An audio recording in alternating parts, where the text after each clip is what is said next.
خوب خدمت کیا کرتے تھے، محبت کیا کرتے تھے، لیکن شرک کیا کرتے تھے۔ کعبۃ اللہ کی بیرونی دیواروں میں دیکھا نہیں 360 انہوں نے بت رکھے ہوئے تھے۔ جب فتح مکہ ہوا، نبی کریم صلی اللہ علیہ وسلم اس وقت ایک ایک بت کو توڑتے جا رہے اور فرماتے جا رہے جاء الحق وزهق الباطل، کہ حق آ چکا ہے اور باطل مٹ چکا ہے، وان الباطل کان زہوقا، اور باطل نے تو مٹنا ہی تھا۔ ایک ایک بت کو توڑتے جا رہے اور نبی کریم صلی اللہ علیہ وسلم ارشاد فرماتے جا رہے۔ تو اس طرح 360 آپ صلی اللہ علیہ وسلم نے بت توڑ دیے۔ اب یہ بت کن کے تھے؟ یہ بت تھے حضرت ابراہیم علیہ السلام کا بت بنایا ہوا، حضرت موسیٰ علیہ السلام کا بت بنایا ہوا، حضرت عیسیٰ علیہ السلام کا بت بنایا ہوا۔ تو سینکڑوں اللہ کے پیغمبروں کے انہوں نے بت بنائے ہوئے، ان کے مجسمے بنائے ہوئے اور ان کی جو ہے پوجا پاٹ کیا کرتے تھے۔ تو اللہ رب العزت اپنے علاوہ کسی اور کے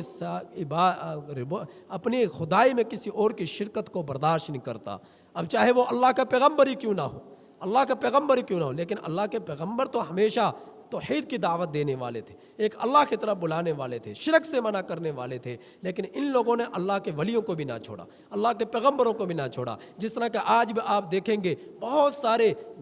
جو ہے ایسے آپ دیکھیں گے ایسی جگہوں کو جہاں پر جہالت کے مارے لوگ قبروں کو سجدہ کرتے ہیں، اللہ کے ولیوں کو مشکل کشا سمجھتے ہیں، اللہ کے ولیوں کو حاجت روا سمجھتے ہیں، اللہ کے ولیوں کو دستگیر اور داتا سمجھتے ہیں، اور وہاں پر چڑھواہے چڑھاتے ہیں اور ان کے نام پر جو ہے جانور ذبح کرتے ہیں، ان کے ناموں پر جانور زندہ چھوڑتے ہیں۔ تو آج بھی آپ دیکھیں گے یہ اللہ کے ساتھ شرک نہیں ہے تو اور کیا ہے؟ اللہ رب العزت کے ساتھ شرک کرنا یہ گناہ کبیرہ ہے اور شرک عظیم ہے، ظلم عظیم ہے۔ ان الشرک لظلم عظیم، اور اللہ تعالیٰ اس ظلم کو برداشت نہیں کرتا۔ شرک کے علاوہ اللہ معاف کر دے گا، لیکن شرک جس میں اندر موجود ہوا اللہ اسے کبھی بھی معاف نہیں کرے گا، کبھی بھی اسے جہنم سے نجات نہیں دے گا، ہمیشہ ہمیشہ کے لیے جہنم میں اسے جھلسایا جائے گا، جلایا جائے گا، تڑپایا جائے گا، اور جو ہے اس کو جو ہے عبرت ناک سزا دی جائے گی جہنم کے اندر۔ تو اللہ تعالیٰ فرما رہے ان کے معافی مانگنے کی بنا پر ایسا تو ممکن ہے کہ اللہ رب العزت نے ان پر دنیا میں عذاب نہیں بھیجا،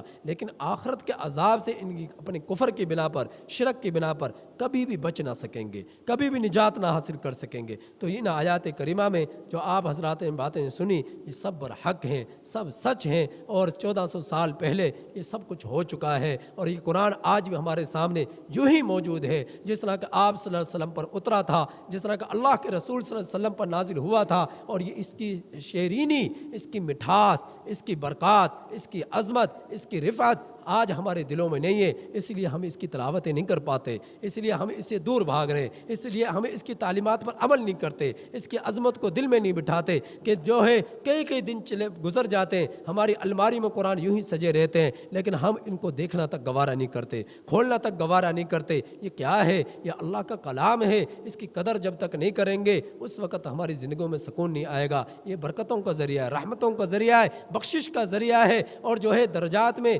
جو ہے اضافے کا ذریعہ ہے، اور گناہوں کی معافی کا ذریعہ ہے۔ قرآن ایسا اللہ کا کلام ہے جس کو دیکھنا بھی ثواب، پڑھنا بھی ثواب، سننا بھی ثواب، سمجھنا بھی ثواب، سمجھانا بھی ثواب، اجر عظیم ہے۔ اور فرمایا خیرکم من تعلم القرآن وعلمہ، تم میں سے بہترین شخص وہ ہے جو قرآن سیکھے اور اسے سکھائے۔ لہٰذا اپنے بچوں کو قرآن سکھاؤ، وہ قرآن سیکھیں گے تو سکھائیں گے، اور یہ سلسلہ پھر چلتا رہے گا اور قیامت تک چلتا رہے گا۔ لہٰذا قرآن اپنے بچوں کو ضرور سکھاؤ اور اس کی تعلیمات اپنے بچوں کو ضرور دو، بچوں کو بھی۔ اللہ تعالیٰ سے دعا ہے اللہ تعالیٰ ہمیں ان آیات کریمہ کی کامل سمجھ نصیب فرمائے، نبی کریم صلی اللہ علیہ وسلم کا سچا عشق نصیب فرمائے، اور دین اسلام پر پوری طرح عمل پیرا ہونے کی توفیق نصیب فرمائے۔